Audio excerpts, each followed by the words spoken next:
granted muna kami rito sa ano, walang masakyan. Ayan, naghihintay tayo ng sakyan mga lods, pero mahaba na ang pila rito.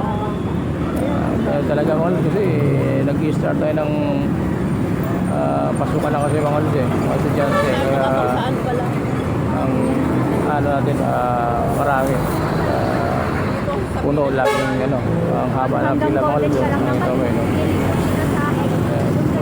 Wala pang jeep, kaya mga lods, mahaba na ng pila natin dito. Hindi pa tayo. Ito, kaya dumating na mga lods. So, ayan, makakasakay na tayo. Ayan, papunta Carmona ito mga lods. Nasa P6 tayo. Okay? Ayan, ang haba ng pila mga lods. Sakay na tayo mga lods. Sa ating papunta Carmona. Ayan. Okay? Thank you for watching mga lods. Bye. Good morning sa lahat.